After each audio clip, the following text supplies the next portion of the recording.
حدث تاريخي في ستانفورد بريدج، معقل تشيلسي الانجليزي، واصبح نادي تشيلسي الانجليزي اول نادي يعمل فطار جماعي للمسلمين في لندن. هتقول لي فطار جماعي فين؟ يعني عاملين لهم خيمه ولا عاملين لهم؟ اقول لك لا، ده في ارض الملعب في استاد ستانفورد بريدج نفسه، جمعوا كل المسلمين اللي موجودين في المنطقه في فطار جماعي.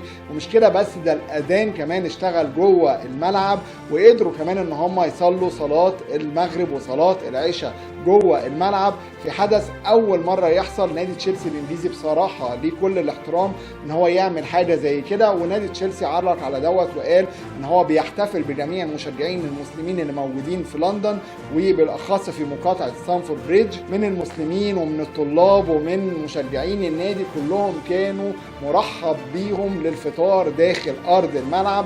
بصراحه حدث جميل، نتمنى ان جميع الانديه الانجليزيه